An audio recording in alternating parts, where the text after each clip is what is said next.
All right, jabronis, I want to talk about where the money's at, okay? Because I recently heard a video from, not from one of my nemesises, but someone who was saying that residential, like home services, is the highest margin, like, work of the trades. And it's not even fucking close. No, it's not. It's not even close. Like, they're comparing that. They're thinking, like, of, like, large corporate facility. Like, Amazon pays fucking peanuts for their fucking service. Like, the guys doing service work for Amazon, they get fucking...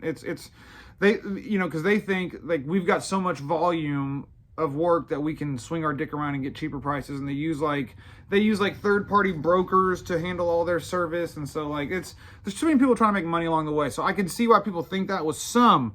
And, like, restaurants, like local restaurants and shit, that, like, they don't want to pay. They never want to fucking pay. They always suck. But commercial has significantly higher margins once you get into the authorized world, the certified, the clearance level shit, right? That's where the fucking money's at. And if you're talking commercial, you have to break it down into two categories. You have private work and public work. Public work is where you hit fucking home runs, dude. And it's like, you have to be priced really fucking high. The margins are insane. Like, the revenue is crazy. It is. So I'll use a job that I've done multiple times. And I'm going to use the same example in, like, several circumstances, right? Because there's a lot of times that I'll go and install a singular sink in, like, a medical office, a clinic, maybe a new break room in, like, a high rise. I have done, like, hey, we want to add a sink over here 100 times, right? And so my price for, like, a private commercial facility where it's like, it's just like, it's not, the government's not involved, there's not a bunch of bullshit, it's just, I'm kind of dealing with the owner, it'll be like $5,800 to $6,200, right? And I've done that dozens and dozens of times. And so, like, almost anytime someone talks to me, I'm already like, yeah, 58, 62, something like that. I've done those same jobs for private or for public institutions, right? Like big government buildings, universities, hospitals, and not all parts of hospitals, but hospitals. And that same $5,800 to $6,200 job goes up to $78,000 to $82,000. It goes up like $2,000.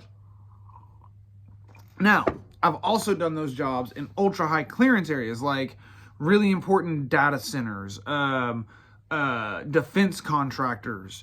I did some work for the FBI, the Federal Reserve, surgical centers, clean rooms for, like, wafer plants, semiconductor facilities. Those, like, these where it's not only is it high clearance, high barrier to entry to get into these, but also there's a bunch of other bullshit and, like, you know, bureaucratic and paperwork and all types of, you know, nonsense not related to the job, related to the job through the processes of that facility, right? Like, I did work a long time ago at the F-16 hangar for Lockheed Martin. There was big shit. So once I get to that level, like ultra clearance, it's a whole can of worms. That $5,800 to $6,200 job that was $7,800 to $8,200 at a public facility now turns into like fucking $14,000 fucking dollars. You know what I mean? More than double for the same shit. And there's reasons for that. Yes, I do make a shitload more money. The margins are much higher. But, like, A, you won't get the job if you're not high.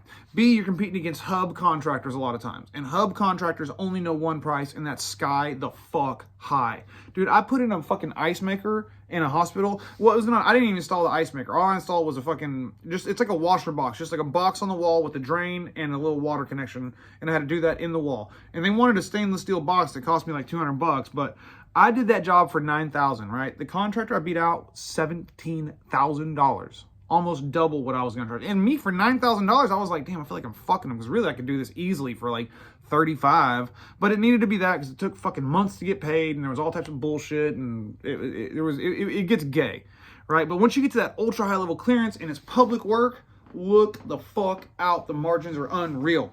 And now, what are hub contractors? I'm trying to get my hub status. Hub means historically underutilized business. And a lot of this publicly funded work they require a lot of times like 35 to 50%. I think it's usually 35%. Don't get me lying, I'm not 100% on that, but I believe it's 35% of the contractors need to be hub contractors.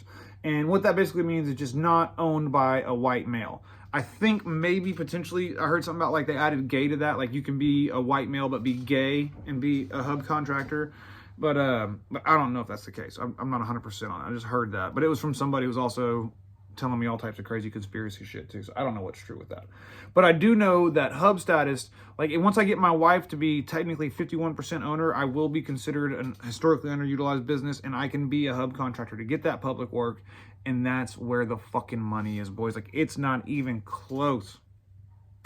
It's not even close. And public work in general, like big school districts, public hospitals, big like convention centers, trade centers, like big commuting facilities that are publicly funded, like airports, holy fuck, airports, Jesus Christ.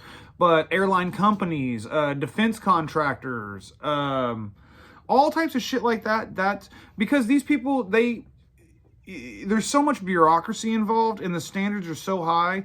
Like, you know, like if I'm doing a job for a light commercial facility, they don't give a fuck what angle stops I use. They don't give a fuck what type of pipe I use. But if I'm doing it for like a public job, they want to know literally the manufacturer of the pipe I'm making, like I'm using. They want to, I have to use a McGuire quarter turn loose key shutoff valve that is all brass made in this area. It's very specific, right? And you can't cheap out. And because of that, they already know it's going to be exorbitantly expensive. And then change orders are insane. But there's a whole bunch of administration stuff you have to get down to really be good at that, which took me a minute, but now I got it. You know, schedule of values, fucking AIA billing and progress billing, and it's really not that difficult. Once you get the hang of it, you're printing fucking money, boys. So that's why I don't focus that hard on fucking residential, because I've seen shit that y'all ain't seen. I have done residential and made really good money. Like today, okay, we did a slab leak today. It's $5,000, $4,800, not $5,000, $4,800 to do a slab leak, right? We had, you know, like the cost of goods on that is probably fucking $2,000. So it's like I more than doubled my money. It was less than $2,000, honestly. The cost of goods probably fucking $1,500, but it was a good sale for us. But that doesn't compare. Like if I did that same slab leak in one of these like higher authorization type areas, it's like I did a commercial slab leak not that long ago. It was $27,000. You know what I mean? So that's the fuck why, boys. We're under 8 minutes. I'm supposed to go 8 minutes to get more ad money, but you boys got a job.